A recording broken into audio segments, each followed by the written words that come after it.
Hello and welcome to Daily Reflection with Aneel Aranha. Today is the 13th of May 2019. We're going to reflect on John chapter 10, verses 1 to 10. Jesus said, "Very truly I tell you, anyone who does not enter the sheepfold by the gate, but climbs in by another way is a thief and a bandit. The one who enters by the gate is the shepherd of the sheep. The gatekeeper opens the gate for him, and the sheep hear his voice. He calls his own sheep by name and leads them out. When he has brought out all his own, he goes ahead of them, and the sheep follow him because they know his voice. They will not follow a stranger, but they will run from him because they do not know the voice of strangers."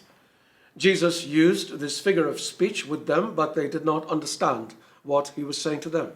So again, Jesus said to them, "Very truly I tell you, I am the gate for the sheep.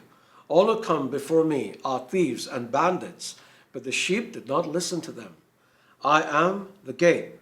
Whoever enters by me will be saved and will come in and go out and find pasture. The thief comes only to steal and kill and destroy. I came that they may have life and have it abundantly." The gospel of the Lord. The thief comes only to steal and kill and destroy. Although this describes what the devil does very accurately, in the context of this passage, the thieves Jesus speaks about are the false teachers who try to steal the sheep. Like the Pharisees, they preach their own gospel that does not lead to salvation but to death. Jesus was blunt when he spoke to them.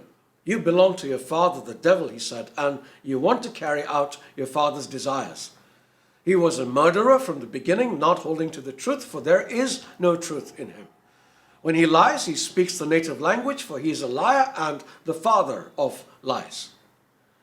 Many thieves seek to draw people to themselves, which is something that makes Satan very happy. This led Paul to caution his protege, Timothy. He said, "Preach the word. Be prepared in season and out of season, correct, rebuke, and encourage with great patience and careful instruction. For the time will come when people will not put up with sound doctrine. Instead, to suit their own desires, they will gather around them a great number of teachers to say what their itching ears want to hear." He also cautioned other shepherds. He said, "Keep watch over yourselves and all the flock of which the Holy Spirit has made you overseers. Be shepherds of the church of God, which he brought with his own blood. I know that after I leave," he said, "savage wolves will come in among you and will not spare the flock. Even from your own number, men will arise and distort the truth in order to draw away disciples after them. So be on your guard." Jesus himself had warned about these wolves. "Watch out for false prophets," he said. "They come to you in sheep's clothing, but inwardly they are ferocious wolves." Fortunately, he taught us how to recognize them. "By their fruit you will recognize them," he said. "A good tree cannot bear bad fruit, and a bad tree cannot bear good fruit." And what are the fruit?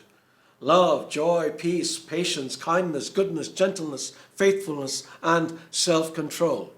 There are several other signs of false teachers, but that is beyond the scope of this reflection. You may, however, want to read 2 Peter 1, which speaks about genuine believers, and 2 Peter 2, which speaks about counterfeit believers, to gain additional insights, because there are a lot of people around spouting their own philosophies. The most dangerous of these thieves, seen now with increasing frequency, try to steal people's ability to see the true and only means of salvation. That, of course, is Jesus. Beware of them. God bless you.